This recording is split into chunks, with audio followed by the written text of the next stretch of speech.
નમસ્કાર વિદ્યાર્થી મિત્રો, તમારું સ્વાગત છે વિદ્યાપુર એજ્યુકેશનની અંદર. એસીપીસી ચોઇસ ફિલિંગ સ્ટાર્ટ થઈ ચૂકેલું છે અને ઘણા બધા વિદ્યાર્થીઓનો મેરિટ રેન્ક પણ આવી ગયો છે. અને જે વિદ્યાર્થીઓ મેરિટ રેન્ક નથી આવ્યો, તો આ વિડીયો નીચે તમે જણાવજો કે તમારો કયા કારણસર મેરિટ રેન્ક નથી આવ્યો, તો એના ઉપર આપણે વિડીયો બનાવશું. એ વિદ્યાર્થીઓ હવે શું કરવું એના વિશે પણ આપણે જણાવશું, બરોબર. હવે એસીપીસી એડમિશન 2025 આની અંદર સૌથી વધારે મોટો જે ક્વેશ્ચન છે એ આ ક્વેશ્ચન છે કે સર મારો રેન્ક વધારે છે, બરોબર. તમને ખ્યાલ છે કે ટોપ રેન્ક અને મિડલ રેન્કના વિદ્યાર્થીઓ છે તો એ લોકો તો કોઈ પણ રીતે પોતાનું ફોડી લેશે મતલબ કે એ લોકોને સારી કોલેજમાં એડમિશન મળી જશે, એને સારી બ્રાન્ચની અંદર પણ જે એમની ફેવરેટ બ્રાન્ચ છે એમાં એડમિશન મળી જશે. પરંતુ જે વિદ્યાર્થીઓનો રેન્ક ઉપરનો છે, બરોબર, રેન્ક બહુ હાઈ લેવલનો છે, તમને ખબર છે કે માની લો કોઈનો 23,000 રેન્ક છે, માની લો કે કોઈનો 29,000 રેન્ક છે, બરોબર. તો આટલા બધા રેન્કની અંદર શું મને ગવર્મેન્ટમાં મળશે? અને ગવર્મેન્ટમાં મળશે તો પણ જો મને મારી જે બ્રાન્ચ છે એમાં મળશે કે નહીં મળે, તો એના વિશે આપણે ડિસ્કસ કરવાના છે. તો સૌથી પહેલાં તો મેં તમને કીધું કે ગયા વર્ષની પીડીએફ ઘણી ઇમ્પોર્ટન્ટ છે. ગયા વર્ષની પીડીએફ તમે એકવાર જુઓ, તમે ગયા વર્ષની પીડીએફ તમે એનાલાઇઝ કરશો તો એના પછી તમને ખ્યાલ આવશે કે તમને કોલેજમાં મળે છે કે નથી મળતો, બરોબર છે.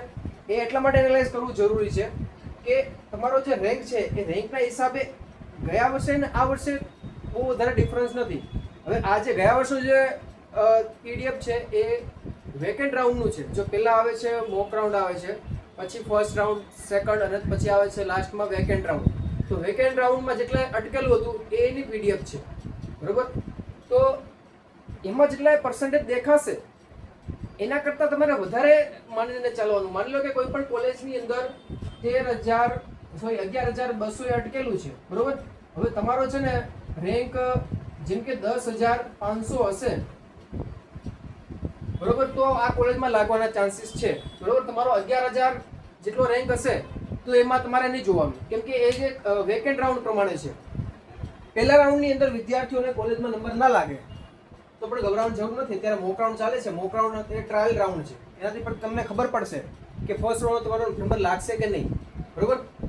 હવે રેન્ક વધારે છે, ગવર્મેન્ટમાં લાગતો નથી નંબર, અને લાગે તો કોમ્પ્યુટર આઈટી અને સીએસ બ્રાન્ચ મળતી નથી, બરોબર. ઘણી બધી જે ગર્લ્સ છે ને એ ઓલમોસ્ટ આ બ્રાન્ચ સિલેક્ટ કરશે, કોમ્પ્યુટર આઈટી અને સીએસ. અને એ પણ એવી રીતે સિલેક્ટ કરશે કે તમારે ઘરની નજીક જે હશે કોલેજ એમાં, ઘરની દૂર કોલેજમાં જશે નહીં, બરોબર. તો તમારે શું કરવું? પ્રાઇવેટમાં લઈ લેવાનું કે ના લેવાનું, બરોબર. એ એક ઘણો મોટો કન્ફ્યુઝન છે. તો સૌથી પહેલાં તો મેં તમને કીધું એમ કે જો પ્રાઇવેટની અંદર પણ અત્યારે એડમિશન ચાલુ જ છે, નો ડાઉટ. હવે તમારે છે ને ઘરની નજીક જે પ્રાઇવેટ કોલેજમાં તમારે લેવું હોય તો આની અંદર સૌથી પહેલા એક ક્વેશ્ચન છે. આ ક્વેશ્ચનનો આન્સર હું પછી તમને આપીશ. ઘરની નજીક પ્રાઇવેટ કોલેજમાં તમારે જવાનું છે અને તમારી જે બ્રાન્ચ છે એ બ્રાન્ચ વિશે તમારે ડિટેલ લેવાની છે. તમારે જે બ્રાન્ચમાં તમારે એડમિશન લેવું છે એ બ્રાન્ચના રિગાર્ડિંગ, બરોબર. ઘણા વિદ્યાર્થીઓ હોય એ ઘરની નજીક જ આપણે જે પ્રાઇવેટ કોલેજ હોય અથવા ગવર્મેન્ટ કોલેજ છે એમાં જ લેવું છે. પછી ભલે ને એમાં ગમે એટલાય અટકતું હોય, સારો રેન્ક આવશે તો મળી જશે, નહીં મળશે તો પ્રાઇવેટ કોલેજમાં લઈ લેશું. આ વિચારધારા એ લોકો ધરાવે છે, એમાં કંઈ ખોટું નથી, બરોબર. હું પણ વિચારતો હતો, હું સુરતથી હતો તો હું એવું જ વિચારતો કે મને સુરતની કોલેજમાં મને લાગે તો મારે લેવું છે, પરંતુ મારે પ્રાઇવેટ કોલેજમાં લેવાય એવું હતું નહીં. ત્યારે ફાઇનાન્શિયલ કન્ડિશન સારી નહીં હતી, એટલે મેં નજીકની જે ભરૂચ કોલેજ હતી તો ભરૂચ કોલેજમાં મેં એડમિશન લીધું હતું, ગવર્મેન્ટ કોલેજ. તો એવી રીતે પણ તમે અપડાઉન કરી શકો છો. પછી મારે અપડાઉન કરવાની જરૂર પડતી. સવારે જતા અમે 7 વાગે, સાંજે પાછા 7-8 વાગે આવતા હતા.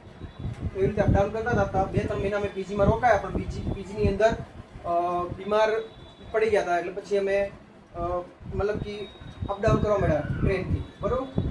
તો એવી રીતે પણ તમે કરી શકો, અપડાઉન કરી શકો છો. ઘરથી થોડુંક ડિસ્ટન્સ હોય, 40 થી 50 કિલોમીટર, 60 કિલોમીટર જેટલું હશે તો પણ ચાલશે, તમે અપડાઉન કરી શકો. બટ માની લો કે ગવર્મેન્ટ નજીકની કોલેજમાં નથી લાગતો, પ્રાઇવેટ કોલેજમાં છે, એડમિશન લેવો કે નહીં? પ્રાઇવેટ કોલેજમાં સૌથી પહેલાં તો અત્યારે તમારે કોન્ટેક્ટ કરવાનો. તમારે એસીપીસીના રાઉન્ડ ભલે ચાલતા હોય, તમારા ઘરની નજીક માની લો કે તમારી કોઈ પણ કોલેજ છે XYZ, એ કોલેજ વિશે આપણે ચર્ચા કરીએ. હવે એ કોલેજ છે ને એ કોલેજનું તમારે જોઈ લેવાનું કે એ કોલેજની અંદર જીટીયુ છે કે પોતાની યુનિવર્સિટી છે. ઓકે, પોતાની યુનિવર્સિટી છે કે જીટીયુ છે? જો જીટીયુ છે તો વાંધો નહીં, એમાં તમે એડમિશન લઈ શકો છો. હવે પોતાની યુનિવર્સિટી છે તો એની અંદર તમારે જોઈ લેવાનું કે તમારે એઆઈસીટી એપ્રુવલ છે કે નહીં, યુજીસી એપ્રુવલ છે કે નહીં. આ એપ્રુવલ તો હશે જ. પછી જોવાનું આ નેક, આ ઘણું ઇમ્પોર્ટન્ટ છે, બરોબર. આ નેક એટલા માટે ઇમ્પોર્ટન્ટ છે કે વિદ્યાર્થીઓ માની લો કે કોઈ પણ કોલેજના નેક હશે તો જ હવે નેક બી હોય કે એ હોય કે એ પ્લસ હોય એનાથી કંઈ પણ તમારે ફરક પડતો નથી, ખાલી નેક હોવું જોઈએ. હવે આ નેક હશે તો જ તમને સ્કોલરશિપ મળશે, સ્કોલરશિપ. બરોબર. એસટી એસસી ઓબીસી જેટલા પણ વિદ્યાર્થીઓ છે એમને ડિજિટલ ગુજરાત ઉપર સ્કોલરશિપ મળે છે, પરંતુ ઓપનના વિદ્યાર્થીઓ હશે ને તો એમને પણ એમમાં એસયુમાં સ્કોલરશિપ મળે. ઓપનના વિદ્યાર્થીઓ માટે છે ને 12માની અંદર પર્સન્ટેજ સારો હોવો જોઈએ તો જ તમને સ્કોલરશિપ મળશે. બરોબર. તો અને બીજા જેમ કે માઇનોરિટીની કાસ્ટની અંદર હોય, જેમ કે માની લો કે મુસ્લિમ હોય અથવા જૈન કોમ્યુનિટીમાં હોય, તો એવા વિદ્યાર્થીઓને પણ જો નેક એક્રેડિટેશન હશે તો જ મળશે. તો આ પેલા જોઈ લેવા ક્રાઇટેરિયા, જે તમે કોલેજમાં એડમિશન લેવા માંગો છો એ યુનિવર્સિટીની અંદર આ છે કે નહીં. નેક છે ને સારી, મતલબ કે વ્યવસ્થિત કોલેજ હોય, એનું ઇન્ફ્રાસ્ટ્રક્ચર સરસ હોય અને તો જ એને નેક મળે છે. બરાબર. ઘણી બધી કોલેજને નેક મળી ગયું છે. નેક ના હોય તો એ કોલેજમાં એડમિશન ના લેવું, તો એમ જ કહીશ. ઓકે. તો હવે આ બંને બાબત તમે જોઈ લીધી. હવે આ કોલેજમાં તમારે જવાનું છે, તમારે એના જે ડિપાર્ટમેન્ટ જોવાનું છે, એની લેબોરેટરી જોવાની છે, કઈ ટાઈપની લેબોરેટરી છે, એના ફેકલ્ટીને તમારે મળવાનું છે, બધી માહિતી તમારે જાણી લેવાની છે. ત્યારે એડમિશન નહીં લેવાનું.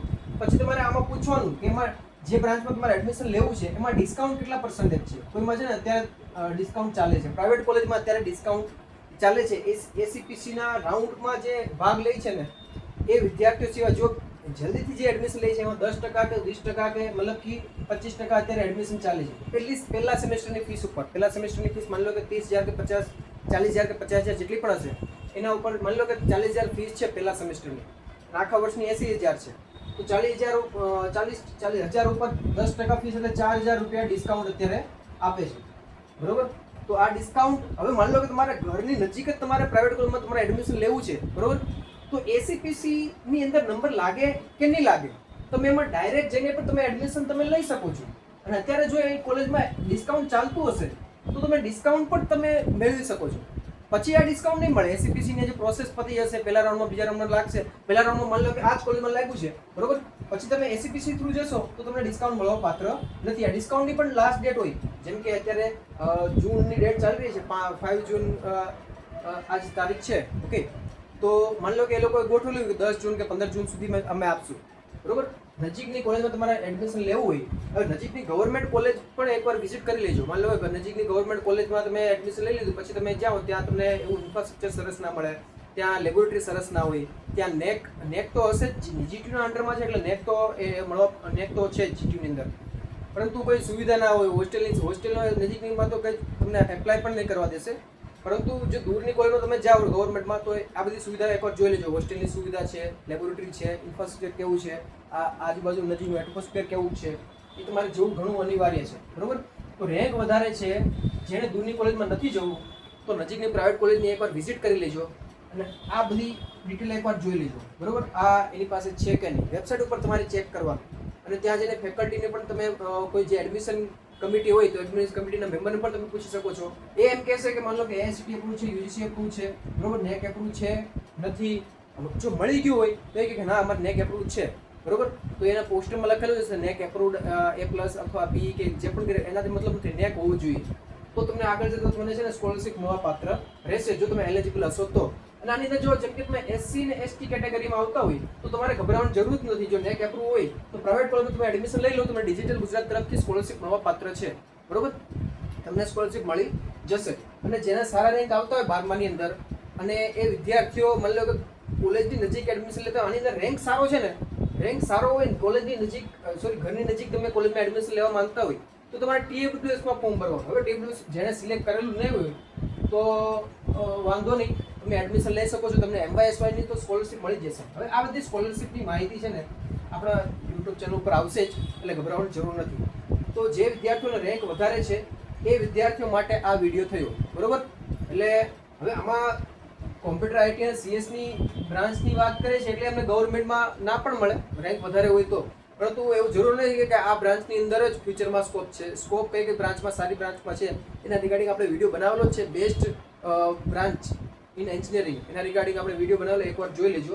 પછી આ ક્વેશ્ચન છે કે પ્રાઇવેટ કોલેજમાં એસીપીસી વગર લેવાય કે નહીં લેવાય.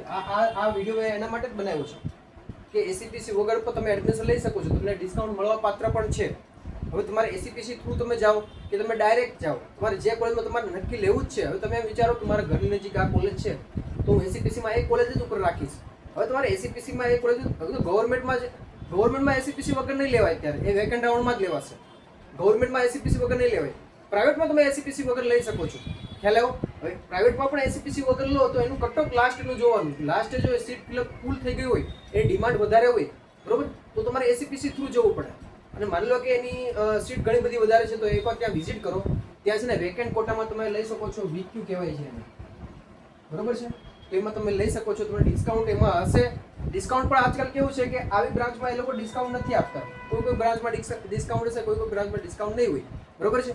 અને આમાં કેવું હોય છે કે ઓનલાઈન એસસીપીસીમાં જે ફીસ દેખાડતી હશે 70,000, 80,000, પણ ત્યાં તમે જશો ને તો તમને ખ્યાલ પડશે કે અમારી ફીસ છે, અમે આટલો ડિસ્કાઉન્ટ ઓછી કરેલી છે, 56,000 છે, 50,000 છે. તો ઘણીવાર એવું પણ એ લોકો કરે છે. તો રિયલ ફીસ જાણવા માટે પણ તમારે કોલેજની વિઝિટ તમારે કરવી પડશે. હવે આ વિડીયોના રિગાર્ડિંગ તમને બીજા કંઈ પણ ડાઉટ હોય નીચે કોમેન્ટ સેક્શનમાં જણાવો. અને આ વિડીયોને લાઈક કરવાનું ભૂલતા નહીં, તમારા ફ્રેન્ડને શેર કરવાનું ભૂલતા નહીં. ચેનલ ઉપર ન હોય ચેનલ સબસ્ક્રાઈબ કરી દેજો. અને નીચે આપણો વોટ્સઅપ ગ્રુપ છે, એમાં જોઈન કરી લેજો. અને પીડીએફ, આજે પીડીએફ તમારી રેન્કના હિસાબે તમારે કઈ કોલેજમાં નંબર લાગે છે એ પીડીએફ તમારે જોઈએ તો ટેલિગ્રામમાં આપણે મૂકેલી છે, ડાઉનલોડ કરી લેજો. ઓકે, હવે આપણે મળશું નેક્સ્ટ વિડીયોની અંદર. જય હિન્દ, જય ભારત.